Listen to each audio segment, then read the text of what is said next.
15 hingga 25 Mei 2010 merupakan tarikh yang dinanti-nantikan bagi 102 orang mahasiswa dan kaki tangan UTM bagi menjejakkan kaki ke negara Arab Saudi.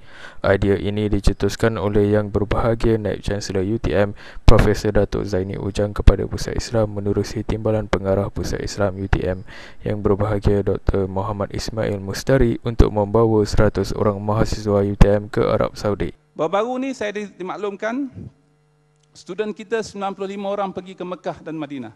Pergi ke Universiti Taibah, Universiti Islam Madinah, pergi ke Ummul Qura dan King Abdul Aziz University. Apa yang mereka buat situ saya tak nak discuss kat sinilah. Macam mana mereka pergi? Itu sangat penting. Mereka perlu mencari wang lebih daripada 400,000 dalam masa 6 bulan. Fikir secara berkelompok macam mana nak cari 400,000 ringgit. Bukan 400 ringgit tuan-tuan. 400,000. Saya pun secara generous kata bahagilah 10,000.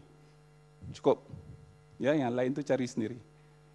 Ya, sebab orang lain pun nak pakai duit. Tapi bagi tahu student, kita tak ada duit. Kita ada banyak ni je. Macam mana nak dapat duit? Student come out dengan idea yang sangat bernas. Boleh tak kita bersihkan masjid?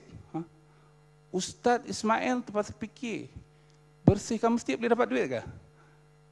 Dia orang bagi tahu kami nak pergi Mekah, nak pergi Madinah, kami nak bersihkan masjid ni. Jadi bagi tahu tujuan kita dan seumpamanya, dan ada masjid bagi belas ribu ringgit. Ya, cara mereka dapat duit itulah yang kita panggil sebagai experiential learning. This is communication skill. Ya, so inilah tuan-tuan yang kita nak. GOP ni is not just going to visit. No, it's the process to get money to plan for the visit. That is more important. Yeah, for them to learn. Atas inisiatif ini, Pusat Islam UTM telah memilih 100 mahasiswa UTM dari pelbagai fakulti menerusi Timur-Tengah dan Tapisan untuk membawa delegasi ini ke negara berkenaan.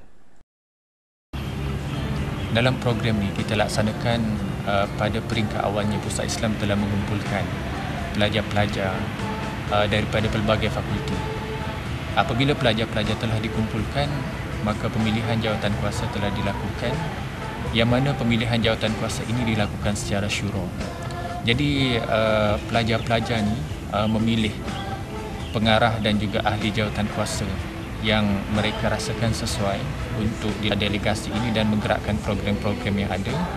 Dan setelah jawatankuasa ditetapkan yang terdiri daripada pengarah, timbalan pengarah, setiausaha, bendahari dan sebagainya bagi memimpin pelajar-pelajar ini, jawatankuasa yang dipilih pun melakukan mesyuarat dan mengatur proses-proses ataupun perancangan untuk mengumpul penajaan. Jadi pada peringkat awal, jawatankuasa yang telah dipilih ini melakukan satu mesyuarat bagi membincangkan gerak kerja awal bagi mencari penajaan. Dan pada peringkat awal, Pusat Islam telah membahagikan tugas kepada pelajar ini, yang mana tugas mereka untuk mencari dari segi dana dan penajaan di peringkat pelajar. Sebab pada peringkat awal ini